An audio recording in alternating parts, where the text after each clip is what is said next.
Google पे में अगर आपको भी प्रॉब्लम आ रहा है, डेली पेमेंट लिमिट का प्रॉब्लम देखने को मिल रहा है गूगल पे या फ़ोनपे में, कहीं भी अगर आपको पेमेंट करने जाते हैं और आपको डेली पेमेंट लिमिट रीच्ड का प्रॉब्लम एरर शो कर जाता है, तो कैसे आप इस प्रॉब्लम को हटाएंगे, इसी के बारे में आपको मैं पूरी जानकारी बताने वाला हूं। आपका जो पेमेंट मेथड है वो कैसे सही होगा, आप किसी के पास जो पैसा नहीं भेज पा रहे हैं वो कैसे सही होगा, इन सब चीज़ के बारे में आपको मैं इस वीडियो के अंदर बताने वाला हूँ। आपका प्रॉब्लम कैसे सही होगा। सबसे पहले आपको इसको होम में लेना है।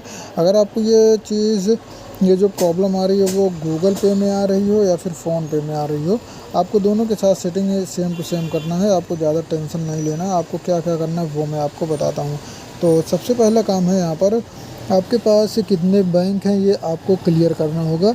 अगर आपके पास 2 बैंक अकाउंट हैं, दोनों आपने फ़ोनपे से लिंक किया है, तब तो समझ लीजिए बहुत अच्छी बात है। बाई चांस आपके पास बैंक एक ही है, तब आपको क्या करना है, आपको जो फ़ोनपे एप्लीकेशन है आपको उस पर लॉन्ग प्रेस करके रखना है। अगर आपको गूगल पे में प्रॉब्लम है तो आपको गूगल पे पर इस तरीके से लॉन्ग प्रेस करके रखना है। जब आप लॉन्ग प्रेस करके रखेंगे तो आपके सामने आई बटन का ऑप्शन आएगा, तो तुरंत आपको क्या करना है, ऐप को आई बटन में आना है, यानी कि ऐप इन्फो लिखा होगा। आने के बाद सबसे पहले आपको फोर्स स्टॉप करना है, फिर आपको स्टोरेज में जाना है और आपको क्लियर कैच करना है। क्लियर कैच करके बैक हो जाना। बैक होने के बाद इस तरीके से आपको कट कर देना और आपको चलना पड़ेगा प्ले स्टोर में। प्ले स्टोर में आने के बाद आपको दोनों एप्लीकेशंस को अपडेट कर लेना। अपडेट करने के बाद आपको क्या करना वो मैं आपको बता देता हूँ। अब आपको सीधा चलना है गूगल पे में या फिर फ़ोनपे में, जहाँ पर आपको प्रॉब्लम आ रही है।